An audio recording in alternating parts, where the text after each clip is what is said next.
Hello and very welcome back to our YouTube channel. हम तैयारी कर रहे हैं D triple S B TGT की। यहाँ मैं लिख देती हूँ, वॉल्यूम कंफ्यूजन होती है किस चीज की तैयारी हो रही है। तो D triple S B TGT की तैयारी हो रही है और पेपर है हमारा paper 3 Indian writing in English. और D U B A honours का सिलेबस जो है प्रेस्क्राइब किया है डी ट्रिपल एस बी ने टीजीटी के एग्जाम के लिए। तो इसी को फॉलो करेंगे और इसी से रिलेटेड जो हमने पिछली बार पेपर दिया था सेम यहीं से पैटर्न था। तो बहुत अच्छे तरीके से हमने एमसीक्यूज के थ्रू तैयारी किया था, बट अभी डिमांड है कि मैम थ्योरी क्लासेस लेके आए। तो इसी वजह से थ्योरी क्लासेस को जितना हो सकेगा प्रोवाइड करने की कोशिश करूंगी जब तक अभी ये टाइम थोड़ा चल रहा है, वरना और एग्जाम्स लगे हुए हैं। तो इस वजह से ये अभी कंप्लीट कर देते हैं गैप में। 20 दिन में ये कंप्लीट हो जाएंगी। 14 क्लासेस हैं, 14 पेपर हैं, 14 क्लासेस होंगी। और बाकी जो पोएम्स वगैरह हैं या जो भी स्टोरीज मैंने पढ़ाई हुई हैं पहले से, तो वो भी मैं लिंक में मेंशन कर दूंगी। आप उनके थ्रू आप जाके अच्छे से देख सकते हैं और पढ़ सकते हैं। चलिए आज से हम स्टार्ट करेंगे ये हमारा इंडियन राइटिंग इन इंग्लिश। और ये यहाँ से आर के नारायण से स्टार्ट होता है। इनका एक इम्पोर्टेंट वर्क इसमें मेंशन है, स्वामी एंड फ्रेंड्स। पहले आर के नारायण की बायोग्राफी से रिलेटेड चीजें देखेंगे जो कि फैक्चुअल चीजें हैं जो आपके एग्जाम में पूछी जा सकती हैं।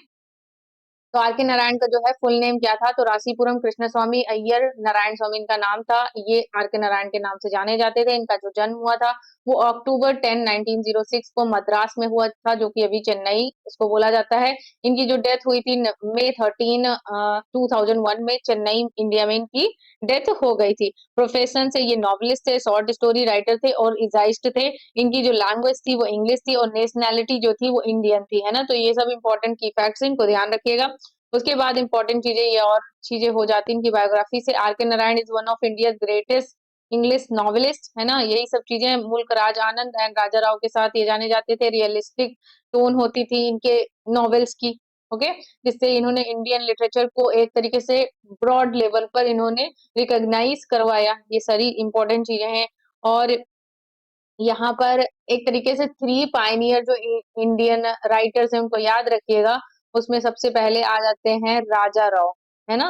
सबसे पहले यहाँ पर मुल्क राज आनंद, देन उसके बाद राजा राव, आनंद, राजा राव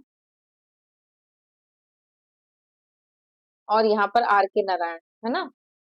आर के नारायण ये तीनों हैं, तीनों को याद रखिएगा।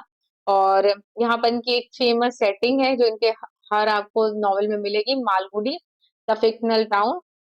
Narayan call Malgudi an imaginary south Indian town इन्होंने बनाया है ये। Malgudi is the setting for the most of history stories and novels. दो Malgudi Narayan shows Indian culture tradition and people's daily life. Famous works यहाँ पे आपके लिस्टेड हैं। Swami and friends 1935 his first novel. अगर आपसे पूछा जाए डायरेक्ट आंसर क्वेश्चन बनेगा कि स्वामी आर के नारायण का फर्स्ट नॉवेल कौन सा है, तो स्वामी एंड फ्रेंड्स, है ना। तो ये इनकी एक ट्रिलॉजी थी, इसको याद रखिएगा। सबसे पहले आएगी Swami and friends, Swami and friends trilogy मतलब 3 नॉवेल्स हैं। तो उसके बाद the bachelor of arts, the bachelor, एक सेकेंड ये शायद कट रहा है, द बैचलर ऑफ आर्ट्स। उसके बाद जो इनकी जो थर्ड नॉवेल है वो है the English teacher, the English teacher. ऐसे इनके तीनों हैं ये ट्रिलॉजी।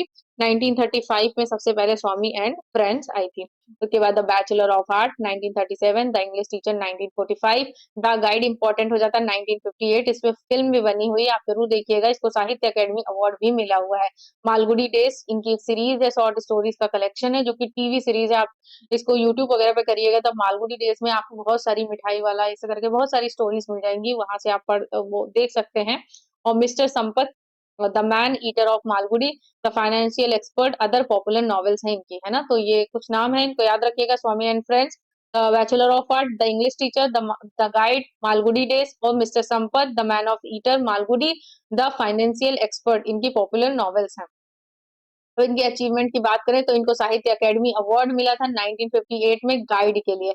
ऑनर्ड हुए थे, इनको पद्म भूषण मिला था 1964 में, पद्म विभूषण 2000 में मिला था। और इसी तरीके से अगर पूछा जाए सबसे ज्यादा इनके जो वर्क्स हैं उनको प्रेस किया था ब्रिटिश राइटर थे ग्राहम ग्रीन। ग्राहम ग्रीन ने इनको काफी ज्यादा प्रेस किया था और इनको हेल्प किया था। इनका जो फर्स्ट नॉवेल थी स्वामी एंड फ्रेंड्स उसको पब्लिश करवाने में। He was nominated to Rajya Sabha Upper House of Indian Parliament in 1980। 1980 में ये राज्यसभा के सदस्य भी बने थे, है ना। राइटिंग स्टाइल मैंने आपको बताया, ये simple conversational of English, humorous, ironic, है ना, सब कुछ वो उन्होंने जो उस टाइम का पीरियड था इंडिया इंडिया में, वो सब कुछ जब पार्टीशन वगैरह होता है या फ्रीडम का टाइम पीरियड, फ्रीडम स्ट्रगल चल रहा था, तो वो सब कुछ इनके आपको नॉवेल्स में वो थीम मिलेगी, है ना। बाकी ये की पॉइंट्स हैं जो आपसे डायरेक्ट क्वेश्चन पूछा जाएगा। रियल नेम और किस लिए जाने जाते थे, तो इनका फिक्शनल टाउन था मालगुडी, उसके लिए जाने जाते थे। फर्स्ट नॉवेल कौन सी, स्वामी एंड फ्रेंड्स है।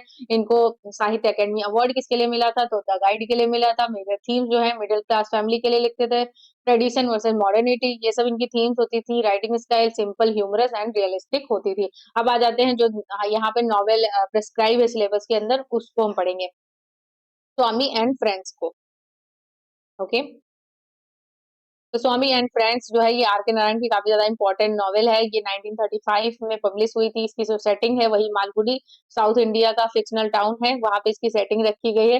देन उसके बाद यहाँ पे मेन कैरेक्टर जो आपको मिलेगा वो स्वामीनाथन, जिसको स्वामी करके बुलाते हैं। एक मिस्चीवस इनोसेंट बॉय है, वो शरारती शैतान लड़का है और एक बहुत ही इनोसेंट स्कूल बॉय है ये, है ना। अब उसके बाद समरी आ जाते हैं। Swami and friends is the first novel by R K Narayan introduces the imaginary town of Malgudi. यही पहली नॉवेल होती है जिसमें ये अपनी इमेजिनरी जो टाउन होता है उसको ये इंट्रोड्यूस करते हैं। The story revolves around Swaminathan, a 10-year-old boy, 10 साल का होता है। ये इंपॉर्टेंट है, आपसे पूछा जा सकता है कितने साल का है, और स्वामीनाथन तो 10 साल का है। स्कूल में पढ़ता है, उसके बहुत सारे फ्रेंड हैं जिसमें मनी, राजम एंड सोमू उसके कुछ इंपॉर्टेंट फ्रेंड्स हैं जो स्कूल में पढ़ते हैं। स्वामी इज एन एवरेज स्टूडेंट, मतलब ज्यादा वो ऐसा नहीं कि पढ़ने में बहुत ज्यादा तेज है, ऐसा नहीं है। वो अल्बर्ट मिशन स्कूल में पढ़ता है जो कि ब्रिटिशर्स का स्कूल है। He dislikes strict teacher like mister Ebenezer. Mister Ebenezer से उसकी बहस हो जाती है क्योंकि वो हिंदू गॉड्स का अपमान करता है। एंड हेडमास्टर के साथ भी उसकी बहस हो जाती है। He loves playing with his friends more than studying. वो अपने दोस्तों के साथ खेलना ज्यादा पसंद करता है पढ़ने के बजाय। स्वामी क्लोज फ्रेंड इंक्लूड, तो स्वामी के कुछ क्लोज फ्रेंड्स हैं जिसमें मनी हो जाता है, ये काफी ज्यादा स्ट्रॉन्ग है लेकिन लेजी भी है। Known as mighty good for nothing, आपसे पूछा जा सकता है ये किसके लिए बोला गया है माइटी गुड फॉर नथिंग, तो ये मनी होता है। राजम जो होता है ये सन होता है, ये अमीर जो सुपरिंटेंडेंट है पुलिस है उसका ये बेटा होता है, यानी कि ये ब्रिटिश में एक तरीके से ऑफिसर है इसके फादर ब्रिटिशर्स के। तो ये काफी ज्यादा अमीर और वेल्दी फैमिली से होता है, अच्छी तरीके से बोलता है, इसकी रेपुटेशन होती है, कार से आता है, तो इससे सब लड़के इन्फ्लुएंस हो जाते हैं। स्वामी स्वामी भी इससे दोस्ती कर लेता है। सोमू जो है ये क्लास का मॉनिटर है और बहुत ही काम है और काइंड है। Swami gets involve in school trouble and protest against the British Raj, यानी यहाँ पर क्या होता था, मूवमेंट चल रहा था, उसमें क्या किया था इसने, अपने स्कूल की खिड़की का जो है कांच तोड़ दिया था और इसको हेडमास्टर ने देख लिया था। Inspired by politics unrest, he participates in the protest against British authority by breaking windows and gets into trouble at school। तो स्कूल से उसको काफी ज्यादा मतलब निकाल दिया गया था। The boys from the MCC, यानी कि मालगुडी क्रिकेट क्लब इन्होंने एक बनाया था सबने, यहाँ पे जो राजम है और स्वामीनाथन इन सबने मिलके एक ये बनाया था Malgudi cricket club to play cricket. They dream of defeating other schools team, तो इनका एम था कि ये क्रिकेट में और जो स्कूल टीम्स है उनको डिफीट करेंगे। But the plan fails due to Swami's lack of discipline and punctuality, तो यहाँ पर तय हुआ था कि इस दिन आएंगे सब लोग और यहाँ पर जो इसको बॉलिंग करनी होती है स्वामीनाथन को, लेकिन ये टाइम से नहीं पहुंच पाता, ये आता नहीं है उस दिन और ये मैच जो होता है ये लोग हार जाते हैं। Swami bunks the school fearing punishment for his absence, he runs away from away, but ये भाग जाता है अपने घर से कि इसको मतलब जो एब्सेंट हुआ है तो जब उसके फादर को पता चलेगा तो उसको पनिश करेंगे, इस वजह से वो भाग जाता है। Realises his realises the harsh reality of world outside, जब उसको बाहर जाता है उसको हार्श रियलिटी पता चलती है। Eventually Swami's friend with Rajam ends sadly, इसके बाद क्या होता है, स्वामी जो होता है लास्ट टाइम मिलना चाहता है राजम के साथ, बट वो जाता है और लास्ट टाइम उसको एक बुक देता है। वो लास्ट टाइम मिलने जाता है राजम से और उसको मतलब एक तरीके से फेयरवेल में उसको कुछ गिफ्ट देना जाता है, तो एक बुक लेके आता है, उस बुक का टाइटल होता है द लाइफ ऑफ गैरिबाल्डी। लिख देती हूँ मैं, ये आपसे क्वेश्चन पूछा जा सकता है। द लाइफ ऑफ गैरिबाल्डी, ये बुक होती है जो लास्ट टाइम वो उसको देता है। उसके बाद जो है राजम चला जाता है ट्रेन में बैठ के और वो अकेला रह जाता है ना। तो राजम leave silently showing the pain of childhood misunderstanding and separation, इस तरीके से वो दोनों जो है अलग हो जाते हैं। तो थीम्स यहाँ पर क्या है, थीम से आपका क्वेश्चन बन सकता है कि जो आर के नारायण के स्वामी एंड फ्रेंड्स की थीम क्या है, तो चाइल्डहुड इनोसेंस, यहाँ पे स्वामी की इनोसेंस को दिखाई गई है। और फ्रेंडशिप एंड कॉन्फ्लिक्ट, कैसे राजम और जो है स्वामी की फ्रेंडशिप के बीच में कॉन्फ्लिक्ट्स होते हैं। कॉलोनियल इंडिया के बारे में दिखाया, कैसे एक तरीके से राजम जो है रिप्रेजेंट करता है मॉडर्निटी को, है ना, मॉडर्निटी, डिसिप्लिन, इन सब चीजों को वो प्रेजेंट करता है। दूसरी तरफ जो स्वामी होता है बिल्कुल अलग होता है। स्कूल लाइफ के बारे में दिखाया जाता है, डिसिप्लिन, पनिशमेंट एंड फन, ये सब सारी चीजें इसमें इंक्लूडेड है। तो नेक्स्ट हमारा इंपॉर्टेंट वर्क है अनीता देसाई का कस्टडी। तो अनीता देसाई की बायोग्राफी देख लेते हैं। अनीता देसाई का फुल नेम है अनीता मजूमदार देसाई, और इनका जो जन्म हुआ था वो जून 24 1937 को मसूरी इंडिया में इनका जन्म हुआ था। नेशनैलिटी जो है वो इंडियन है। इसके बाद वो यूएसए में सेटल्ड हो गई थी। और उनके बारे में देख लेते हैं। तो Anita Desai is one of the India best English language novelist. Her father was Bengali and mother was German. इनके पिता जो थे वो बंगाली थे, उनकी जो मदर थी वो थी German. This gave her a multicultural background. इसकी वजह से इनकी जो आइडेंटिटी है वो एक तरीके से कह सकते हैं यहाँ पर हाइब्रिड है ना। She grew up speaking German at home. इस तरीके से वो अपने घर से उन्होंने जर्मन सीखी, हिंदी विद फ्रेंड्स, फ्रेंड्स के साथ हिंदी सीखी, और बंगाली जो है उन्होंने रिलेटिव्स से सीखी, और इंग्लिश जो है उन्होंने स्कूल में सीखी, है ना। इस तरीके से उनको कितनी भाषाएं आ गई यहाँ पर। उनको जर्मन आती है, उसके बाद इनको बंगाली आ रही हिंदी आ रही है, और इंग्लिश। तो चार चार इनको लैंग्वेजेस आ रही है ना। अब आ जाते हैं नेक्स्ट। तो इनके फेमस वर्क्स लिस्टेड हैं। ये आपसे बहुत सारे जितने भी एग्जाम्स होते हैं उसमें पूछे जा सकते हैं। क्राई द पिकॉक इनकी फर्स्ट नॉवेल है। उसके बाद voices in the city 1965, where shall we go this summer 1975, fire on the mountain 1977, इसको साहित्य अकेडमी अवार्ड मिला था। क्लियर लाइट ऑफ डे 1980, ये मोस्ट ऑटोबायोग्राफिकल वर्क है इनका। इन कस्टडी जो हम पढ़ेंगे 1984 में आया था, जो कि शॉर्टलिस्ट हुआ है बुकर प्राइज के लिए। उसके बाद मर्चेंट आइवरी ने इसको क्या किया है, यहाँ पर फिल्म के तौर पे बनाया। आप ये मूवी देखिएगा कस्टडी, मैंने देखा है, और तब आपको स्टोरी और भी अच्छे तरीके से समझ में आएगी। फास्टिंग फीस्टिंग जो है 1999 में है, और ये also shortlist for Booker prize. तो आपको पता चल गया इनका स्टडी भी बुकर प्राइज के लिए शॉर्टलिस्ट हुई है, और फास्टिंग फीस्टिंग भी जो है बुकर प्राइज के लिए शॉर्टलिस्ट हुई है। साहित्य अकेडमी अवार्ड इनको मिला है फायर ऑन द माउंटेन 1977 में जो आया है। और इस तरीके से ये इनके वर्क्स लिस्टेड हैं। और अब इनके अचीवमेंट की बात करूं तो इनको अचीवमेंट के तौर पे इनको साहित्य अकेडमी अवार्ड मिला है 1978 में फायर ऑन द माउंटेन के लिए। शॉर्टलिस्ट हुई है 3 times for Booker prize, clear light of the day, in custody और फास्टिंग फीस्टिंग। 3 बार ये शॉर्टलिस्ट हुई, तीनों को याद रखिएगा। आपसे यहाँ से डायरेक्ट ये जो क्वेश्चन है इसमें बहुत लोग कंफ्यूज होते हैं, और जो है कंफ्यूजन क्रिएट करते हैं एग्जामिनर्स। क्या होता है, ये एम्बिगुअस क्वेश्चन है। तो यहाँ पे पूछा जा सकता है कि कितनी बार शॉर्टलिस्ट हुई, तो 3 बार शॉर्टलिस्ट हुई है बुकर प्राइज के लिए। Clear light of the day, और उसके बाद इन कस्टडी और फास्टिंग फीस्टिंग। अब इनको यहाँ पर ये जो है क्रिएटिव राइटिंग भी इन्होंने टीच किया है MIT यूएसए में, है ना। अब आ जाते हैं इनकी राइटिंग स्टाइल। तो साइकोलॉजिकल रियलिज्म पे ये फोकस की है। इनर थॉट्स को ये अपने कैरेक्टर्स के थ्रू बाहर निकाल के दिखाती हैं। लैंग्वेज जो होती है इनकी पोएटिक, डिस्क्रिप्टिव एंड डेलिकेट होती है। इनके कैरेक्टर जो होते हैं बहुत ज्यादा सेंसिटिव होते हैं, लोनली होते हैं। मेजर जो थीम्स है लोनलीनेस, अलिनेशन, मतलब अकेलापन, अलगाव, ये सब कुछ वुमेन के इनर स्ट्रगल को ये इन्होंने दिखाया है ना। अब यहाँ पर कुछ की पॉइंट्स अगर डायरेक्ट बन सकते हैं, तो मल्टी कल्चरल बैकग्राउंड आपसे पूछा जा सकता है, तो कैसी थी इनकी आइडेंटिटी। तो ये हाफ जर्मन थी और हाफ बंगाली थी। First novel cry the peacock 1963। उसके बाद important works fire on the mountain, clear light of the day, in custody, ये तीनों क्या है, शॉर्टलिस्ट हुई हैं किसके लिए, बुकर प्राइज के लिए। और फास्टिंग फीस्टिंग यहाँ से, ठीक है। Clear light of the day, in custody और फास्टिंग फीस्टिंग, और फायर ऑन द माउंटेन के लिए इनको क्या मिला है, साहित्य अकेडमी अवार्ड मिला है। ओके। अब आ जाते हैं इन कस्टडी को हम पढ़ेंगे, इसकी समरी को देखेंगे, इसके कैरेक्टर्स को देखेंगे। तो author Anita Desai, publish 1984, setting Delhi and small Indian town Mirpur में इसकी सेटिंग रखी गई है। कहाँ पे, तो दिल्ली के एक स्मॉल इंडियन टाउन में मीरपुर में इसकी सेटिंग रखी गई है। मेन कैरेक्टर देवेंद्र शर्मा है, वो एक हिंदी लेक्चरर है, बट उनको पोएट्री, उर्दू पोएट्री बहुत ज्यादा पसंद है। वो उर्दू में कुछ करना चाहते हैं, इसलिए उनके अंदर एक तरीके से उर्दू के लिए काफी ज्यादा लगाव है। वही हम पढ़ेंगे, उसी के इर्द गिर्द ये स्टोरी घूमती है। तो इनका study tells the story of Devendra Sharma, simple Hindi college teacher in a small town. He secretly loved Urdu poetry which is slowly dying out. वो देवेंद्र शर्मा जो है वो एक तरीके से हिंदी कॉलेज में टीचर हैं, हिंदी पढ़ाते हैं, स्मॉल टाउन में रहते हैं, उनको जो है सेक्रेटली जो है उर्दू पोएट्री से बहुत ज़्यादा प्यार है और जो कि धीरे-धीरे उर्दू का क्रेज़ लोगों के बीच में खत्म हो रहा है।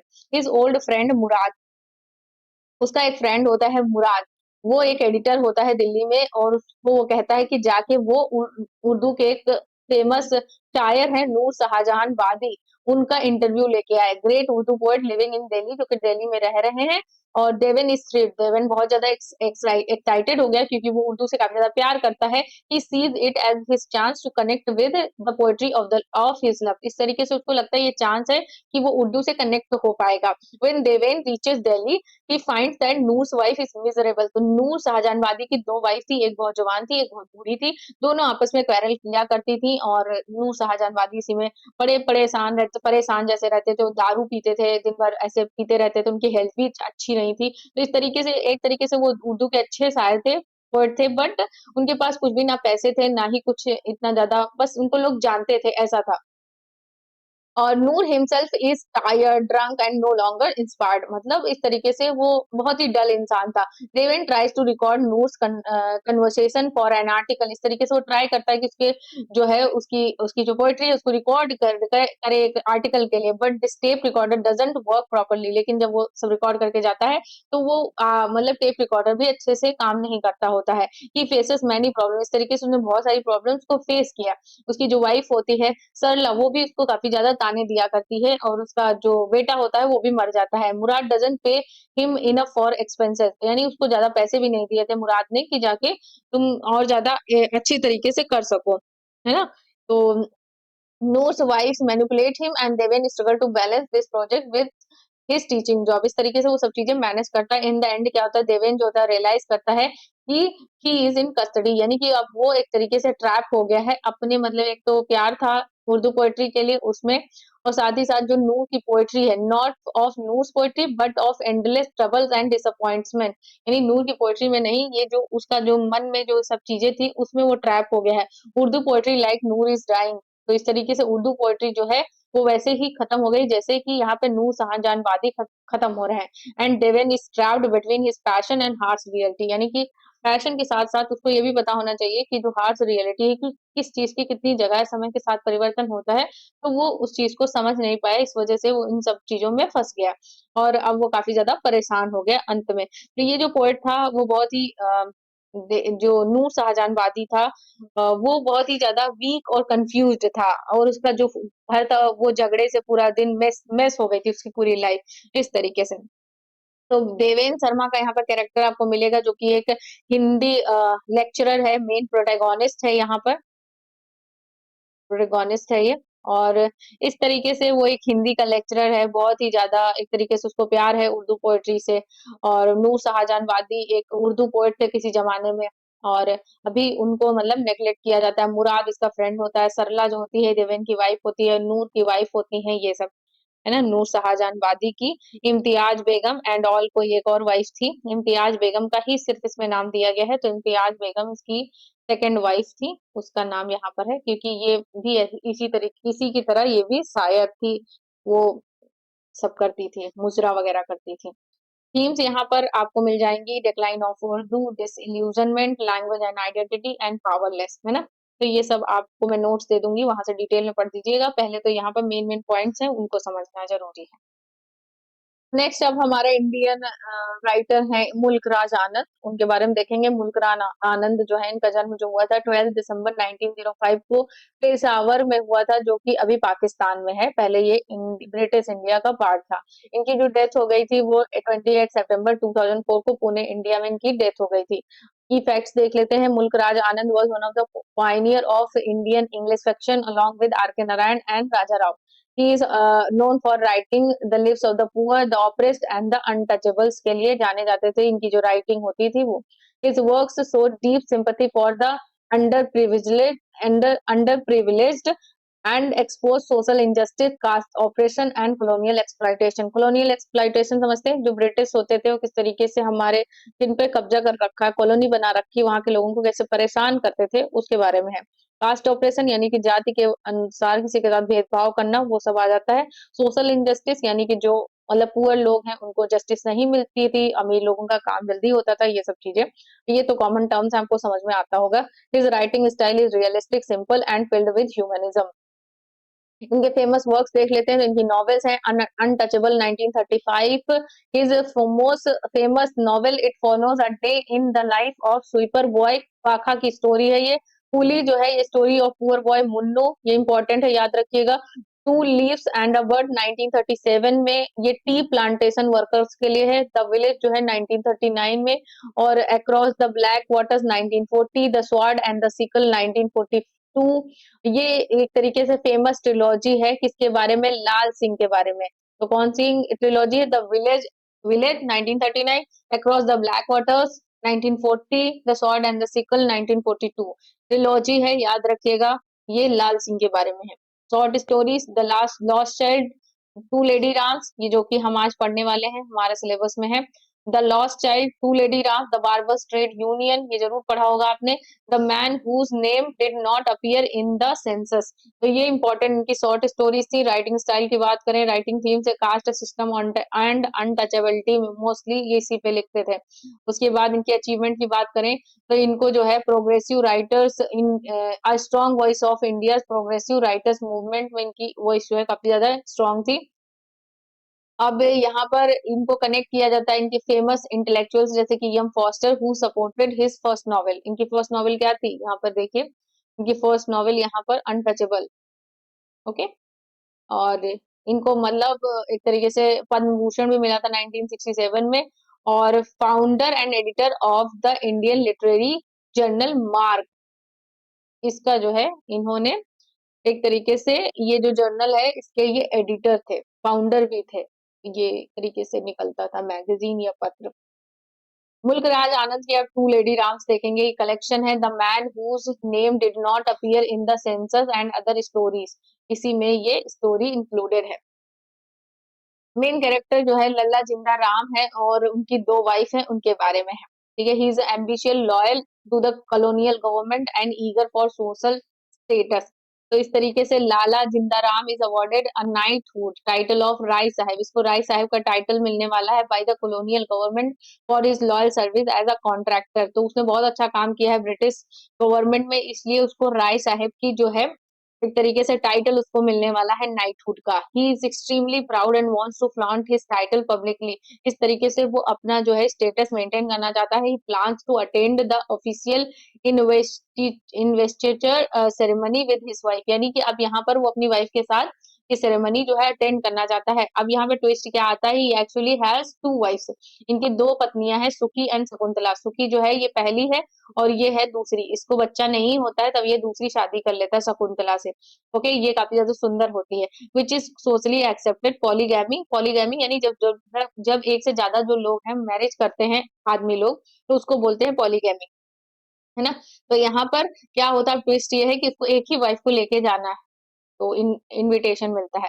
तो कॉन्फ्लिक्ट कैसे स्टार्ट होता है, the both wives wants to accompany him as lady Rai Sahab, यानी उसके साथ जाना चाहती हैं दोनों ही पत्नियां, और इंजॉय करना चाहती हैं न्यू स्टेटस को। This creates a humorous yet sharp domestic conflict. Sukhi first wife feels entitled due to seniority, यानी वो अपने आप को बड़ा होने की वजह से उसको लगता है कि ये उसको मिलना चाहिए। Shakuntala second wife feels entitled because he she is younger and prettier, यानी वो छोटी है और सुंदर है, इस वजह से उसको मिलना चाहिए।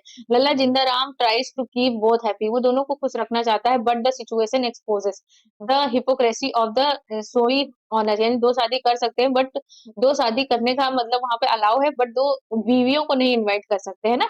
The absurdity of the clashing egos over a foreign title, limited status and rivalry forced upon women in a polygamous household। इस तरीके से लास्ट में क्या होता है, the final comic twist is that the official card or invitation ends up showing the title in a way that makes it look like there are two lady rams, है ना, two lady ram, one of each wife। इस तरीके से क्या होता है, वहां पे वो कार्ड में लिख देता है कि दोनों लेडी राम्स को लिख देता है, invited with two lady Rams, है ना।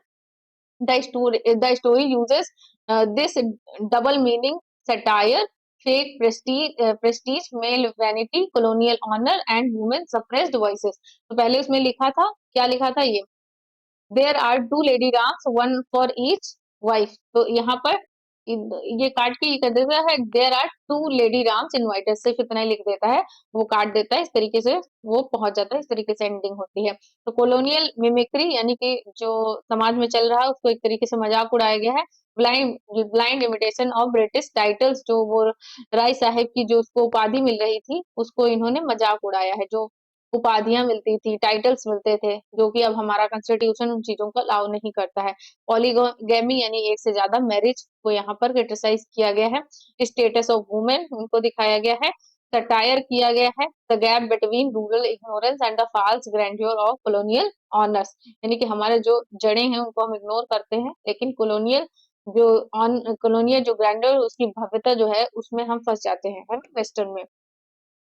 अब ये तो इम्पोर्टेंट है, सारी चीजें हो गई, अब आ जाते हैं सलमान रश्दी पे। सलमान रश्दी की अब देख लें बायोग्राफी थोड़ा सा। फुल नेम है इनका सर अहमद सलमान रश्दी, और उसके बाद इनका जो जन्म हुआ है 19 जून 1947 को बॉम्बे, जो कि अभी मुंबई बोला जाता है। नेशनैलिटी जो है ये इंडियन और ब्रिटिश है, इंडियन ब्रिटिश है ये। उसके बाद ये फेमस है अपने मैजिकल रियलिज्म से। तो ये बहुत बार क्वेश्चन रिपीट हुआ है कि मैजिकल रियलिज्म के लिए कौन फेमस है, तो वो है यहाँ पर सलमान रश्दी, है ना। अब यहाँ पर मेजर वर्क्स इनके हैं midnight children 1981, won the Booker prize, the satanic verses 1988, cause huge controversy. तो सैटेनिक वर्सेस के बारे में आपने सुना ही होगा, ये प्रॉफिट मोहम्मद के बारे में उन्होंने उल्टा सीधा लिख दिया था, जिसकी वजह से इनके उनको काफी बड़ी कंट्रोवर्सी से गुजरना पड़ा था, छुप के ये रह रहे हैं। और Rushdie often writes about post colonial India, migration, identity, politics, freedom of expression, known for rich playful language and satire. और कुछ इंपॉर्टेंट की पॉइंट्स हैं, जैसे use magic realism plus social realism, उसके बाद focus on Indian history, polity and common peoples dream, style satirical, symbolic और witty. The free radio, ये हमारा वर्क मेंशन है, शॉर्ट स्टोरी, इसको पढ़ेंगे। तो कहाँ से सोर्स लिया गया, तो ईस्ट वेस्ट 1994 एक कलेक्शन है शॉर्ट स्टोरीज का, वहां से ये ली गई है। सेटिंग कहाँ पे रखी गई है, एक स्मॉल इंडियन टाउन है, जो कि इमरजेंसी पीरियड जो 1975 में जो इमरजेंसी इंदिरा गांधी ने लगाई थी उसके बारे में, जहां पर लोगों की क्या कर दी जा रही थी, नसबंदी, है ना, वो कर दी जा रही है, तो उसके बारे में है। The story is about a young rickshaw puller named Ramani, जो रिक्शा चलाता है उसका नाम है रमानी, उसी की कहानी है। Who becomes proud of two things, वो दो चीजों की वजह से प्राउड करता है। His beautiful new wife, a window with 5 children, एक ऐसी वाइफ है उसके पास जो कि विडो थी, पहले उसके 5 बच्चे थे, लेकिन वो सुंदर थी, इस वजह से इसने इससे शादी कर ली। His dream that the government will give him a free radio transistor, उसको इस चीज का बड़ा प्राउड था कि जो गवर्नमेंट है वो क्या करेगी यहाँ पर, उसको एक तरीके से फ्री रेडियो देगी, क्योंकि उसने क्या किया है, जो स्टेरिलाइजेशन होता है, नसबंदी जो होती है, वो यहाँ पर 1975 में जो इंदिरा गांधी का इमरजेंसी पीरियड था उसमें ये बहुत चला था कि मतलब हमें देश की जो जनसंख्या है उसको बैलेंस करना है, इस वजह से ये स्टेरिलाइजेशन जो करता था उसको गवर्नमेंट अवार्ड देती थी, ऐसा बोला जाता था, लेकिन एक्चुअल में ऐसा कुछ होता नहीं था। रमानी's old neighbor, the teacher narrates the story, story को कौन नरेट कर रहा है, टीचर कर रहा है। he wants Ramani that the promise of a free radio is fake, यानी तुमसे जो फ्री रेडियो का प्रॉमिस किया गया है, गवर्नमेंट ने किया है, वो फेक है। रमानी's wife tricked him into getting a vasectomy operation, इस तरीके से जो रमानी की जो वाइफ थी, विडो वाइफ थी ना वो, तो उसने क्या किया था, उसको धोखे से क्या किया था, उसको ऑपरेशन करवा दिया था, स्टेरिलाइजेशन, नसबंदी का, by convincing him he will get a radio in return. किस वजह से उसको कन्विंस कर लिया था कि अगर वो ऐसा करेगा तो उसको एक रेडियो मिलेगा। Part of the real life sterilization drive during the India emergency, है ना, इस टाइम का है। Ramani never gets the radio, Ramani को रेडियो नहीं मिलता। He loses his youth dreams and energy, इस तरीके से उसी के इंतजार में उसने अपना यूथ का टाइम खो दिया, अपने सारे सपने खो दिए और अपनी सारी एनर्जी को गंवा दिया। The teacher sadly watches him go from a proud lively boy to a broken man, और जो टीचर था वो उसको देख रहा था, उसका डाउनफॉल देख रहा था, किस तरीके से वो एक एनर्जेटिक प्राउड बॉय हुआ करता था, अब वो एक ब्रोकन मैन बन गया है। Used by the system and his wife, जिसको सिस्टम ने, गवर्नमेंट ने और उसकी वाइफ ने यूज किया था, है ना। तो फ्री रेडियो यही कहानी है। थीम्स है यहाँ पर ब्लाइंड ट्रस्ट इन अथॉरिटी, यानी कि पॉलिटिक्स के ऊपर या पॉलिटिशियंस के ऊपर जो ब्लाइंड ट्रस्ट आप करते हैं उसकी वजह से क्या कंसिक्वेंसेस हो सकते हैं, वो बारे में। Ramani believe the government promise without questioning, कोई क्वेश्चन नहीं किया, सिर्फ उस पर बिलीव कर लिया। एक्सप्लॉइटेशन हुआ उसका, यानी कि अब उसकी पावर जो थी, एक मैनहुड जो था उसका वो भी चला गया, सिक्योरिटी कुछ भी नहीं मिला उसको, है ना। लॉस ऑफ इनोसेंस, एक इनोसेंस जो उसके अंदर थी, यूथफुल होप्स जो थे वो सब कुछ डिस्ट्रॉय हो गए थे। सटायर किया है ना दस्ती ने, मॉक किया है promises of politician and blind followers, यानी उन सबको भी इन्होंने एक तरीके से सटायर किया है जो पॉलिटिशियंस के बहकावे में आ जाते हैं और चीजें गलत करते हैं, और जो पॉलिटिशियंस हैं वो जो फेक प्रोमिसेस करते हैं, जब उनके गवर्नमेंट चुनाव वगैरह होता है तब जाके वो जो फेक प्रोमिसेस करते हैं उसको भी इन्होंने सैटिराइज किया है।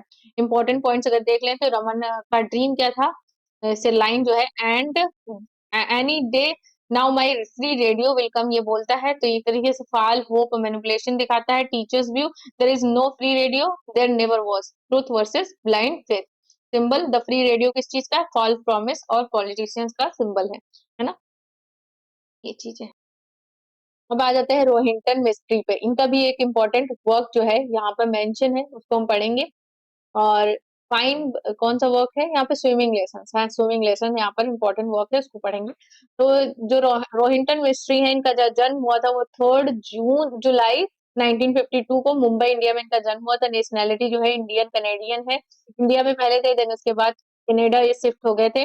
Rohinton Mistry is a leading contemporary Indian English writer, belongs to the Parsi community, ये इंपॉर्टेंट है, आपसे पूछा जा सकता है किस कम्युनिटी से, तो पारसी कम्युनिटी से, और बॉम्बे से ये बिलोंग करते थे। He migrated to Canada in 1975, migrate हो गए थे ये, वहां जाके बस गए थे। Known for the portraying the Parsi middle class, Parsi middle class को पोर्ट्रे करने के लिए जाने जाते हैं। अर्बन जो बॉम्बे लाइफ है उसको दिखाते हैं। उसके बाद इनके फेमस वर्क्स हैं, such a long journey 1991, a fine balance 1995, swimming lessons and other stories from Firoz Shah Baag 1987, ये इनका स्टोरी कलेक्शन है ना। इसको याद रखिएगा, आप इसको नोट्स बना लीजिएगा, है ना, जब मैं पढ़ा रही हूँ इसको नोट डाउन करेंगे। की पॉइंट्स तो बस उतना ही आएगा, ऑब्जेक्टिव क्वेश्चंस होते हैं और कुछ भी नहीं आएगा, डिटेल में पढ़ने की जरूरत नहीं है।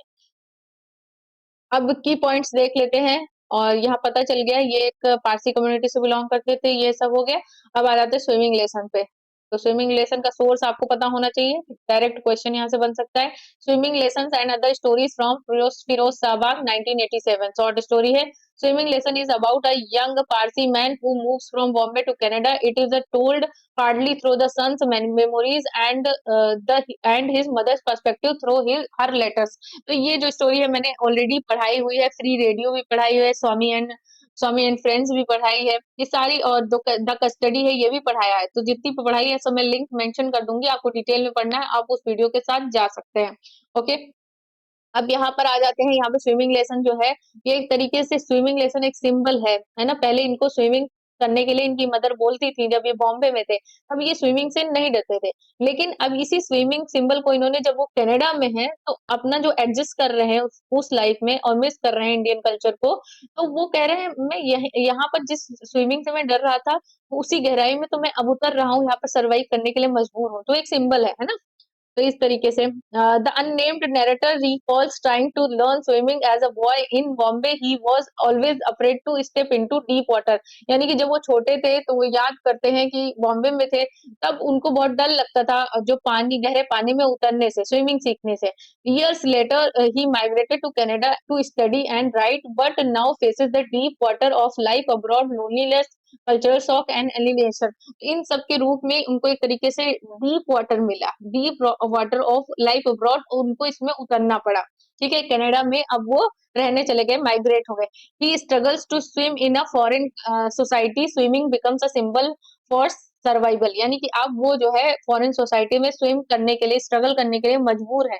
तो स्विमिंग यहाँ पर किस तरीके का सिंबल है, symbol of survival. Meanwhile back home his mother writes letters full of love memories and the hope that son is adjusting well. तो यहाँ पे उसकी मदर जो है उसको लेटर्स वगैरह लिखती है, उसमें ये होप दिखाती है कि उसका जो सन है अच्छी तरीके से वहां पर एडजस्ट हो गया है कनाडा में। The irony is that he never tells her mother his isolation fear और फेलियर्स। तो यहाँ पर क्या होता है, वो अपनी मदर से कभी नहीं बताता है कि वो कितना दुखी है, कितना अकेला है, कितने फेलियर्स उसने सहे हैं। To her he is a hero, क्योंकि उसके लिए वो एक हीरो था। By the end swimming lesson symbolises the courage needed to stay afloat in life far from home. इस तरीके से स्विमिंग लेसन जो है हमें सिखाती है कि हमें अपने करेज को जो है से आगे बढ़कर हमें जो है अपने आप को सर्वाइव करने के लिए ढालना पड़ता है चीज़ों के अंदर। थीम्स क्या है तो यहाँ पे इमिग्रेंट एक्सपीरियंस यानी कि जब हम अपनी जगह से दूर होके कहीं और बस जाते हैं तो हमारा कैसा एक्सपीरियंस होता है, नॉस्टैल्जिया होता है, डिसलोकेशन होता है, तो उस सब चीज़ों में हम कैसा फ़ील होता है वो सब कुछ मेमोरी एंड नॉस्टैल्जिया, उसकी नॉस्टैल्जिया, उसके बाद पैरेंट चाइल्ड बॉन्ड, तो मदर अनकंडीशनल लव वर्सेस सन साइलेंस, सिंबल है स्विमिंग किस चीज़ का तो स्ट्रगल टू सर्वाइव। ओके, तो ये कुछ इंपॉर्टेंट लाइन्स हैं, ये आपको मिल जाएगी नोट्स तब आप वहां से देख लीजिएगा। अब आ जाते हैं शशि देशपांडे का इंट्रूजन हम यहाँ पे पढ़ेंगे, इसको भी मैंने पढ़ाया हुआ है, सारे लिंक्स मेंशन कर दूंगी। शशि देशपांडे जो है ये 1938 में इनका जन्म हुआ था धारवाड़ कर्नाटका इंडिया में, daughter of the famous Kannada dramatist Shriranga B R R भीस। तो इनकी मतलब एक तरीके से ये बेटी थी। One of the India's leading women novelist in English, known for the writing about middle class Indian women's inner lives, their struggles and family, marriage and social expectation। अच्छा, मैंने एक चीज ये देखा है कि जितनी भी वुमेन राइटर्स हुई हैं तो उन्होंने हमेशा मतलब पेट्रियार्कल सोसाइटी के बारे में लिखा है, उनके क्या स्ट्रगल्स हैं, उन्होंने क्या क्या महसूस किया, उनकी क्या इनर वॉइस है, ये सब कुछ लिखा है, जिससे मुझे लगता है कि हर लड़की लड़की जो है रिलेट कर सकती है ना। आप भी रिलेट करते हैं तो आप कमेंट करिएगा। फेमस वर्क्स हैं इनके the long silence, the dark holds, no terrors, roots and the shadows. Style इनकी रियलिस्टिक है, सेंसिटिव है, फेमिनिस्ट है, explore identity, silence and patriarchy. अब यहाँ पर कुछ की नोट्स हैं, जैसे कि इनके थीम्स क्या हैं बता दिया मैंने। Writes about ordinary Indian women, suppressed emotions, simple about power but powerful language. The intrusion पढ़ेंगे, the intrusion and other stories, ये इसका बेसिकली कलेक्शन है ना, वहां से ये ली गई है story. The intrusion and other stories summary देखेंगे। The intrusion is about a young women, the narrator, एक यंग वुमेन है, उसका कोई नाम नहीं है और वही नरेटर है, अपनी कहानी बता रही है। who reflects on her forced marriage and her husband's attitude towards her body and consent। तो यहाँ पर बेसिकली ये बात ये होती है जब अरेंज मैरिजेस की बात होती है, जिसमें फैमिली जो होती है शादी करवा देती है, तो उसमें जो है वुमेन का कोई राइट नहीं होता, शादी करके जाती है तो कोई राइट नहीं होता कि उसकी बॉडी का क्या कंसेंट है, उसको क्या जरूरत है, वो सारी चीजें होती है कि कोई तरीके से उस पे उसका हस्बैंड का अधिकार हो जाता है, ऐसा वाला सेंस होता है। तो देखेंगे प्लॉट इसका। The unnamed women marries a man chosen by her parents, she feels stripped of her freedom, उसको लगता है उसकी सारी जो स्वतंत्रता है वो चली गई है। Not ready for intimacy but expected to submit submit, तो वो फर्स्ट फर्स्ट डे है उसका उसके घर में, तो वो जो है इंटीमेसी के लिए रेडी नहीं है, बट उसको अपने आप को उसको सबमिट करना पड़ता है ना, कि उससे ये उम्मीद की जाती है कि मैं अब तुमको ये करना है और ये मेरा हक है। One night her husband comes into her room and forces himself on her despite her fear and refusal, this is the intrusion. यानी कि इस तरीके से क्या होता है, वो उसके रूम में आता है, उसको फोर्स करता है और वो रोकती है बट नहीं मानता है, दिस इज द इंट्रूजन। तो ये एक तरीके का इंट्रूजन है। he sees it as his right as a husband, she sees it as a violation, है ना। तो उसको मतलब उसने ऐसे देखा जैसे ये मेरे हस्बैंड का राइट है, और वो ऐसे भी देखा कि ये एक तरीके से वायलेशन भी है। The women doesn't fight openly, but यहाँ पर जो वुमेन थी उसने ओपनली ओपनली कोई फाइटिंग नहीं किया, but her mind revolt inside, लेकिन उसका जो माइंड है उसके अंदर रिवोल्ट चल रहा था, उसको ये चीजें गलत लग रही थी। She realises how marriage can legally justify a man's control over a woman's body, her anger and pain remains unspoken। इस तरीके से उसको ये रियलाइज होता है कि किस तरीके से जो मैरिज होती है वो लीगली जस्टिफाई करती है कि मैंस जो है वो वुमेन्स की बॉडी और उनकी हर चीज पे कंट्रोल कर सके। The story ends with her bitter awareness that her silence will not last for ever, यानी कि इसका जो साइलेंस है वो हमेशा ऐसा नहीं रहेगा। It is a quite declaration of her inner resistance. इस तरीके से वो अपना जो है गुस्सा अकेले में या अपने आप से वो निकालती है। तो ये जो इनका इंट्रूजन है, एक तरीके से जो मैरिटल रेप है उसके बारे में इन्होंने बात किया है। Consent and agency, the women is no is ignored, यानी कि अगर शादी में लड़की नो कहती है तो उसको इग्नोर किया जाता है। Silence versus voice, identity, she struggle to hold on to her self respect in a system that treats her as a property. तो ये इंपॉर्टेंट लाइंस हैं।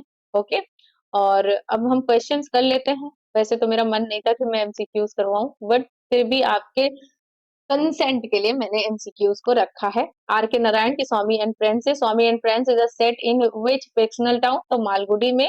ये है। उसके बाद who is the leader of Swami group of friends, Swami के group of friends का leader कौन था? तो ये सोमू, राजम, मणि या फिर सैमुअल। तो राजम यहाँ पर लीडर था। स्वामी फादर वर्क एज, तो स्वामी के फादर जो है वो कौन सा वर्क काम करते थे? तो वो एक लॉयर थे। Okay. Which sport creates conflict in Swami life, तो कौन सा स्पोर्ट? तो वो क्रिकेट था। Who expels Swami from the cricket team, किसने जो है स्वामी को क्रिकेट टीम से एक्सपेल कर दिया था? तो वो राजम ने एक्सपेल कर दिया था।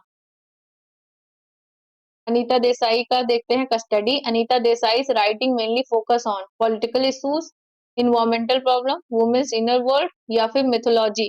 करेक्ट आंसर हो जाएगा women's inner world. Anita Desai first novel is, Anita Desai की फर्स्ट नॉवेल कौन सी है? तो fire on the mountain, clear light of day, voices in the city, cry the peacock. Correct answer हो जाएगा A option, fire on the mountain. Anita Desai famous novel about an old woman Nanda call, तो Nanda call किसमें आपको दिखाएगी? तो ना cry the peacock, fire on the mountain, fasting feasting या फिर clear light of the day.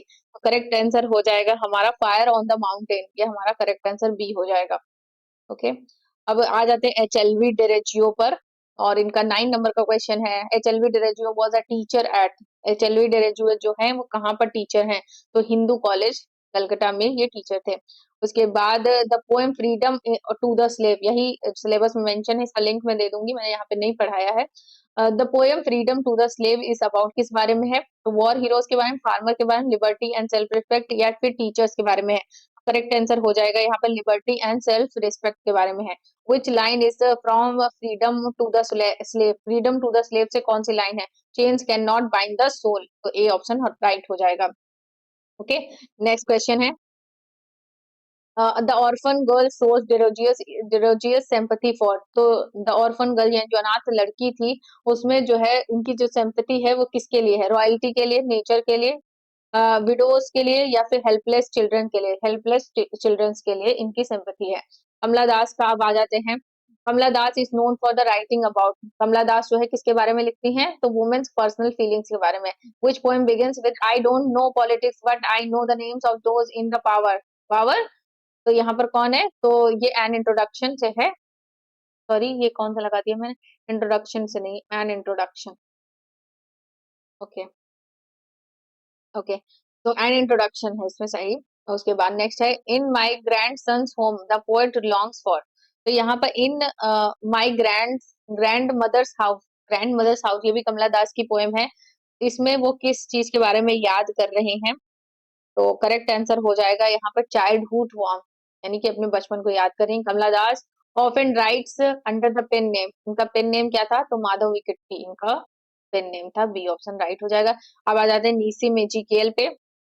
नीसी Ezekiel is consider a pioneer of, किस चीज के ये पाइनियर माने जाते हैं? तो modern English, Indian English poetry के लिए। Enterprises shows a journey that ends in, तो इंटरप्राइजेस पोएम है ये, इसमें जो है जर्नी कैसे एंड होती है? सक्सेस से, बिट्रियल से, फेलियर एंड डिस इल्यूजनमेंट से, या फिर यहाँ पर करेक्ट आंसर हो जाएगा सेलिब्रेशन। तो बताइएगा करेक्ट आंसर हमारा हो जाएगा यहाँ पर failure and disillusionment, C option right हो जाएगा।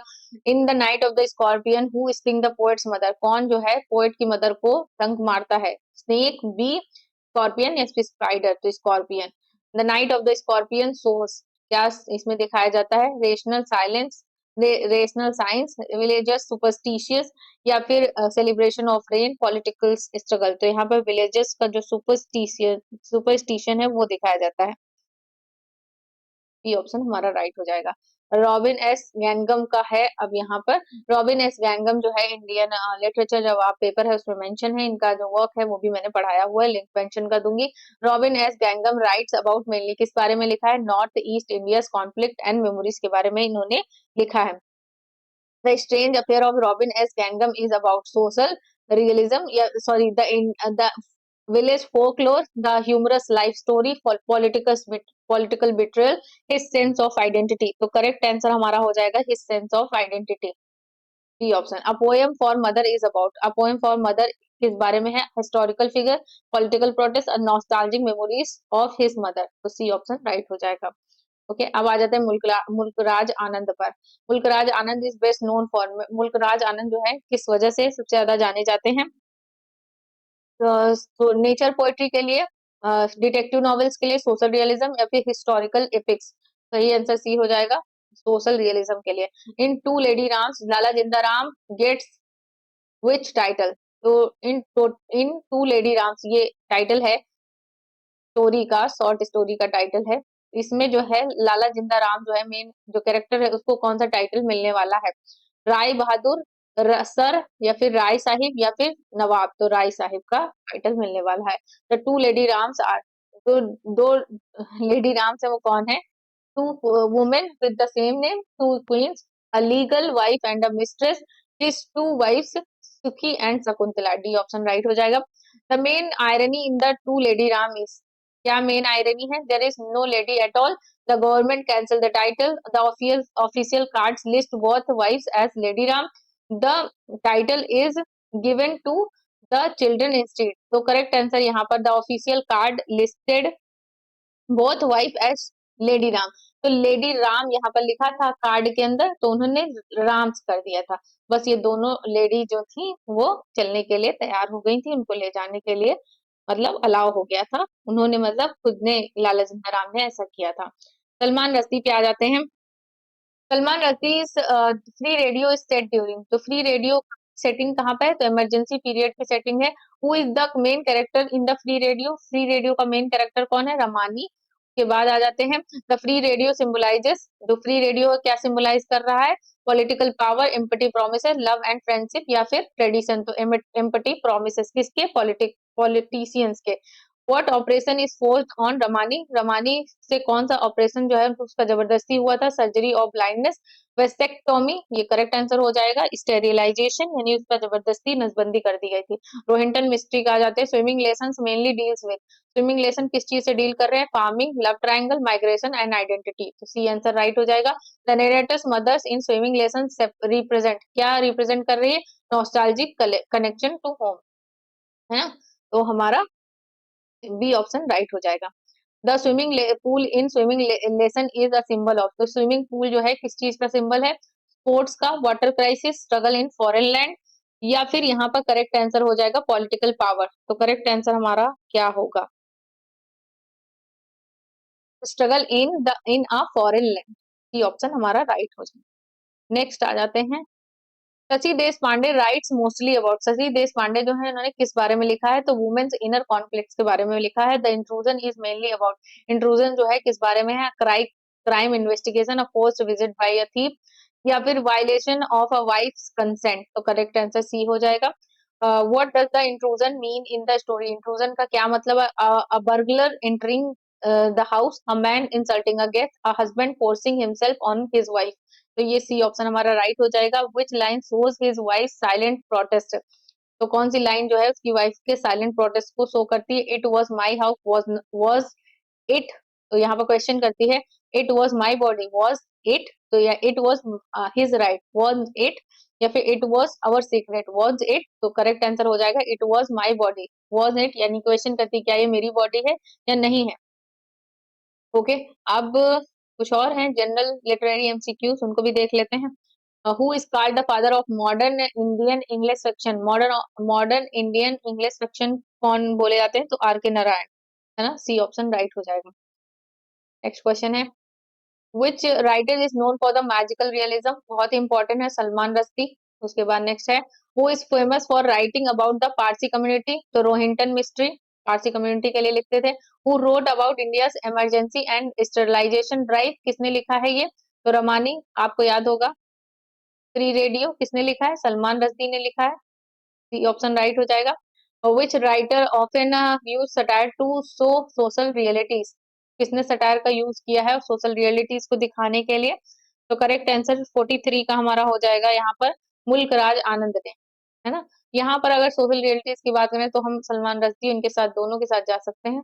और के बाद नेक्स्ट आ जाते हैं who is known for the poem freedom to the slave? Freedom to the slave किसने लिखा है? 44 में हमारा करेक्ट आंसर हो जाएगा HLV Derozio. Which poem is about a mother's love during pain? तो यानी कि ये नाइट ऑफ द स्कॉर्पियन की बात हो रही है। किसने लिखा है? Night of the scorpion, Nissim Ezekiel. B option right हो जाएगा। नेक्स्ट आएंगे which writer gives voice to India north east? किसने इंडिया के नॉर्थ ईस्ट पार्ट को वॉइस दिया है? निसी मेजिकियल, या फिर अनीता देसाई, रोहिंटन मिस्ट्री, या फिर रॉबिन एस गैंगम। तो करेक्ट आंसर ये हो जाएगा डी हमारा, Robin S Ngangom. Okay, next question है, which poet use confessional style. Confessional style के लिए सबसे ज्यादा कमला दास जानी जाती हैं। Who wrote such a long journey. Such a long journey किसकी है? 48 में हमारा Rohinton Mistry. Who is the narrator the free radio. Free radio का नरेटर कौन है? तो द टीचर। उसके बाद who wrote the intrusion and other stories. तो ये किसने लिखा है इंट्रूजन एंड अदर स्टोरीज? तो शशि देशपांडे। टोटल 50 क्वेश्चन करवा दिए आपके इंडियन लिटरेचर से, और ये काफी ज्यादा इंपॉर्टेंट है, ये आंसर की है। आपको ये पीडीएफ जो है मिल जाएगी लास्ट में। और इस तरीके से इस सेशन को हम यही एंड करते हैं। @फ्रेंडली प्रोफेसर लिख दे रही हूँ, ज्वाइन कर लीजिएगा चैनल, और पीडीएफ आपको वहीं पर मिल जाएगी। Okay, so thanks for watching. मिलते हैं नेक्स्ट वीडियो में। Bye bye.